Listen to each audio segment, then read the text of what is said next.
अरहं सम्मा सम्बुद्धो भगवा बुद्धं भगवन्तं अभिवादेमि। मैं उन तथागत भगवान बुद्ध को त्रिवार अभिवादन करता हूँ। बुद्ध बोधिसत्व हमारे आचार्योपाध्याय पूज्य बदंताचार्य अंगुलीमाल शक्यपुत्र महास्थवीर, इन्हें भी श्रद्धा बुद्धि से समर्पित चित्त से अभिवादन करता हूँ। आज एक मैं आपको संस्कार कैसे होने चाहिए, धम्म का प्रशिक्षण कैसा दिया जाना चाहिए, इसी के बारे में थोड़ा सा यथोचित मार्गदर्शन करने का प्रयास करूँगा। स्वयं तथागत भगवान बुद्ध के पुत्र, यूँ कहे कि बोधिसत्व के पुत्र राहुल, मानस पुत्र कहे या धम्म पुत्र कहे या बुद्ध पुत्र कहे, उन्हें भगवान ने दीक्षित कैसे कराया, धम्म में प्रशिक्षित कैसे कराया, इसकी थोड़ी सी मैं जानकारी देने का यत्न करूँगा। जब स्वयं भगवान बुद्ध 6 साल की गंभीर तपस्या के बाद अपने कपिलवस्तु नगर जाते हैं, बुद्ध बनकर जाते हैं, तब पिता शुद्धोधन को, पत्नी यशोधरा को, पुत्र राहुल को थोड़ा हितोपदेश करते हैं, सद्धम्म का उपदेश देते हैं। यशोधरा अपने पुत्र राहुल को कहती है, देख राहुल, वो जो आ रहे हैं ना, वो तेरे पिता है। राहुल जाता है, बुद्ध के पास जाकर कहता है, आप मेरे पिता है, आपकी छाव भी कितनी सुंदर है, अच्छी है।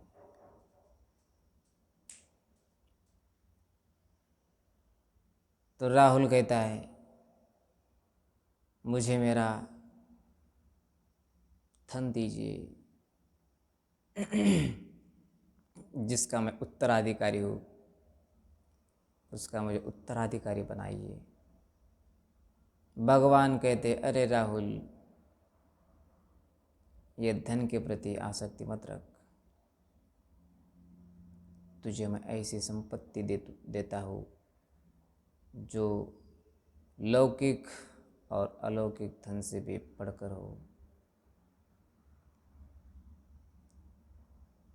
जो स्वार्थ से बढ़कर परमार्थ में और जो लोक से बढ़कर लोकोत्तर में ले जाने वाली ऐसी मैं तुझे संपत्ति देता हूँ।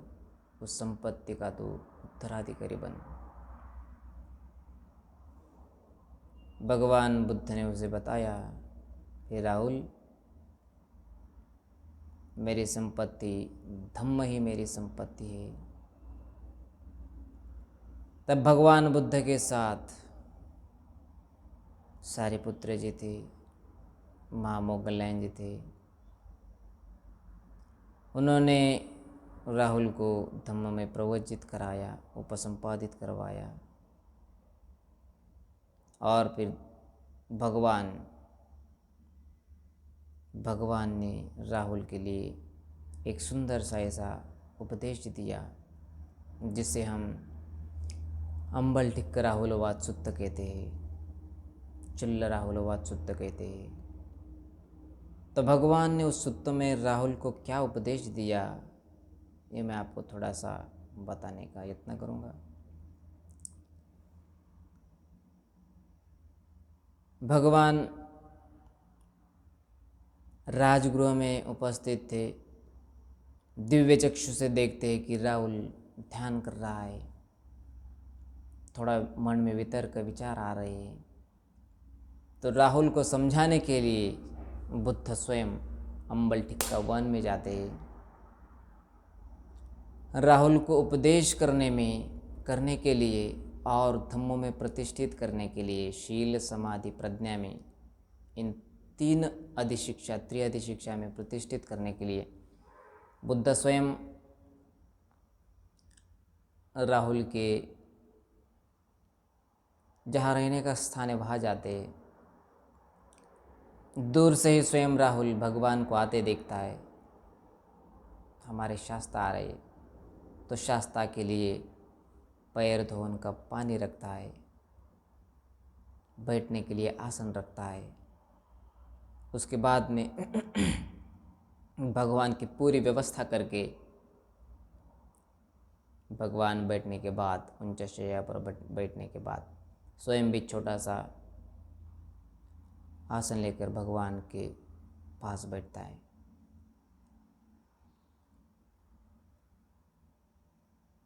तब भगवान उसे एक उदाहरण से बड़े अच्छे तरह से समझाते हैं। राहुल, इस छोटे पात्र में पानी आधे से भी कम है। राहुल, किसी किसी का श्रमण भाव, साधुता, पवित्रता बिल्कुल वैसी ही होती है। दिखाते तो बहुत कुछ है लेकिन पवित्रता कुछ नहीं होती। राहुल, जानबूझकर भी झूठ नहीं बोलना चाहिए। जो बोलेगा उसकी साधुता, पवित्रता, ये जो पात्र में पानी है उसी तरीके से। राहुल, जानबूझकर भी झूठ नहीं बोलना चाहिए। भगवान ने जो पात्र में पानी था उसे फेंक दिया और भगवान राहुल को कहते हैं, राहुल, मैंने जो पानी फेंक दिया उसे तो देख लिया ना। राहुल कहता है, हाँ भगवान, देखा ना। तो भगवान कहते, जानबूझकर झूठ नहीं बोलना चाहिए। आगे कहते हैं, जो जानबूझकर झूठ बोलता है उसका श्रमण भाव यूं ही फेंके जैसा होता है, निकम्मा होता है। श्रमणत्व कुछ काम का नहीं होता, फेंक देने लायक होता है। राहुल, ये ध्यान में रख। फिर बाद में भगवान कहते, राहुल, ये जो मैंने पात्र हाथ में लिया था उसे मैंने उल्टा किया, आप देख रहे थे, तूने देख लिया। हाँ भगवान, आपने पात्र उल्टा किया उसे मैं देख लिया। राहुल, जानबूझकर कभी झूठ नहीं बोलना चाहिए।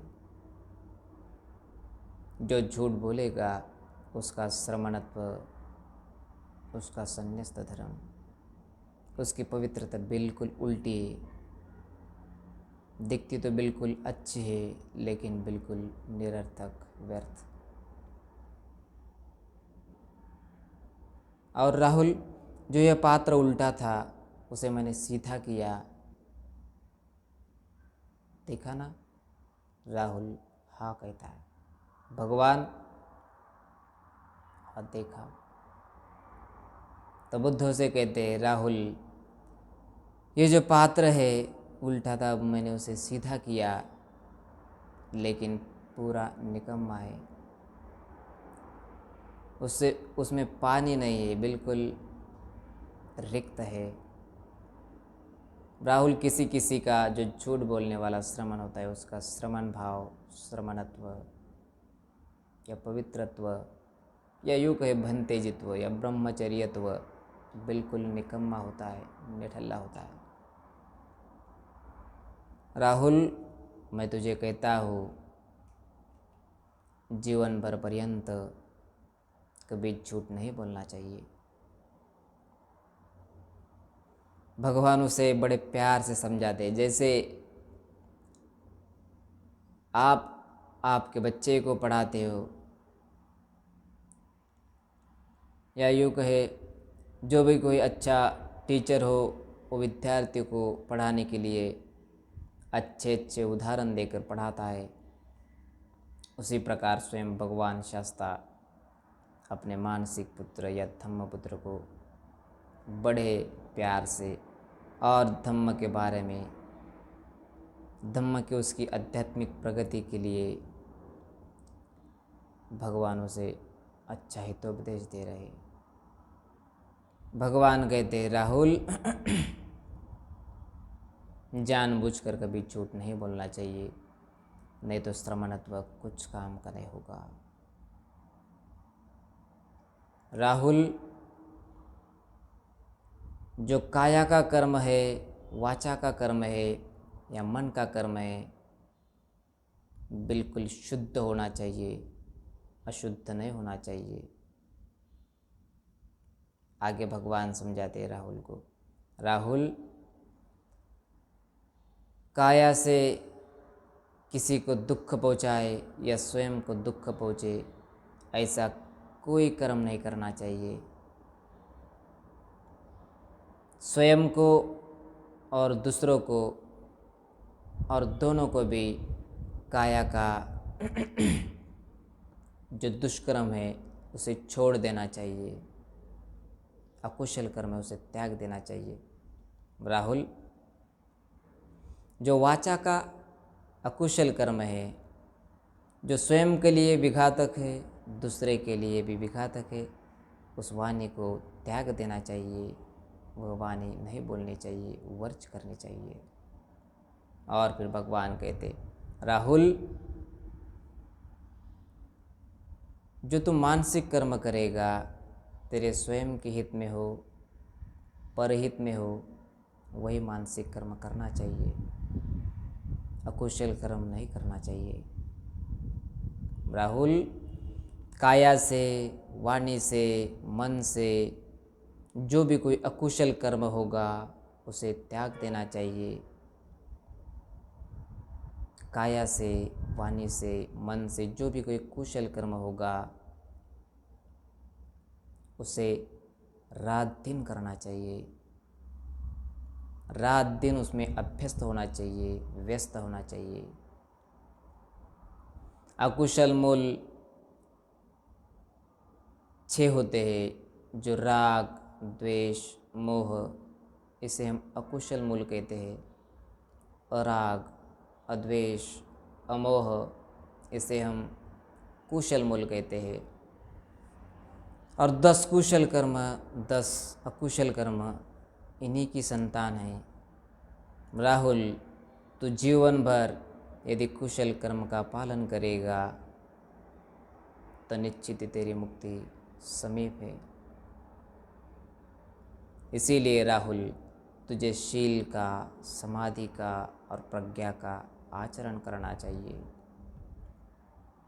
फिर राहुल, भगवान बुद्ध राहुल को शील, समाधि, प्रज्ञा इस त्रिअधि शिक्षा में प्रतिष्ठित करके और पृथ्वी, धातु, आपो, तेजो, वायु, इन चारों महाभूतों की व्याख्या करते हुए और फिर 4 ब्रह्म विहार, मैत्री, करुणा, मुदिता और उपेक्षा, इसकी भावना के लाभ बताते हुए भगवान लास्ट में उसे आनापानसति में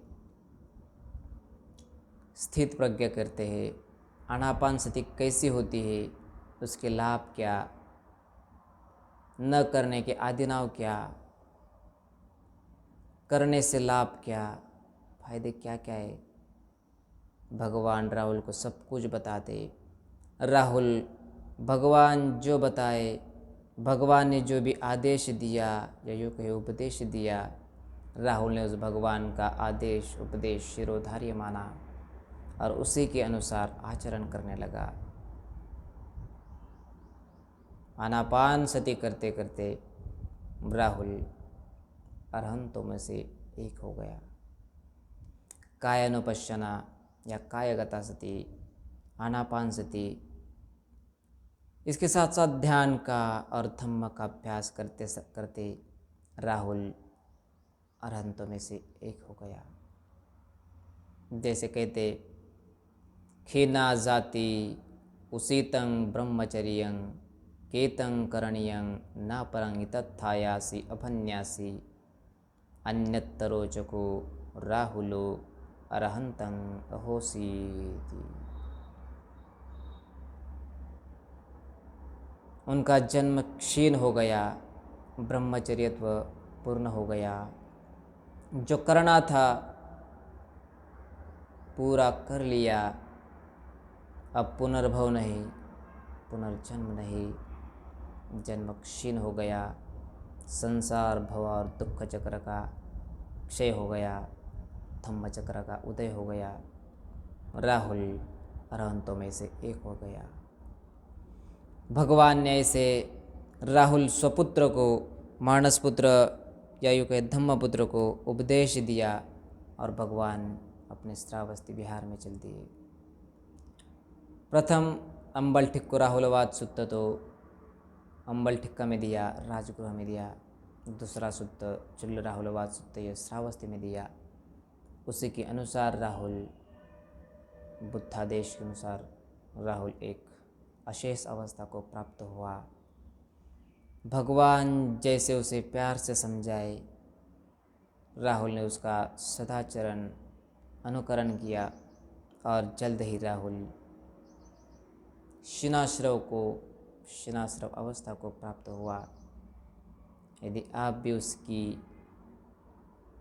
आप भी राहुल के समान कुछ ध्यान साधना करेंगे, या भगवान ने राहुल को जो उपदेश दिया वो राहुल को ही नहीं हम सभी के लिए दिया, यदि हम ऐसा समझेंगे तो निश्चित ही हम भगवान के इस सुत्तोपदेश से लाभान्वित होंगे। यह सुत्त का उपदेश मध्यम निकाय में स्थित है। यह सुत्त का लाभ आपको भी हो, आपका भी जीवन में एक प्रकार का आध्यात्मिक भाव या कहीं श्रद्धा भाव निश्चित इस सुत्त से बढ़ने के बाद बढ़ेगा। आपको भी बुद्धवाणी समझ में आएगी, लाभ होगा, अलभ्य लाभ होता रहेगा। बुद्ध की वाणी से किसी को अलाभ हुआ ऐसा नहीं हो सकता। बुद्धवाणी पढ़ो, यही अमृत वाणी है, ये अमर वाणी है, ये अजरामर वाणी है। यदि आप पढ़ेंगे तो आध्यात्मिक पूंजी बढ़ेगी। इसी आशा के साथ मैं आपसे विदाई लेता हूँ। सब्बे सत्ता सुखी हो, मंगल हो, कल्याण हो, भवतु सब्ब मंगलम्।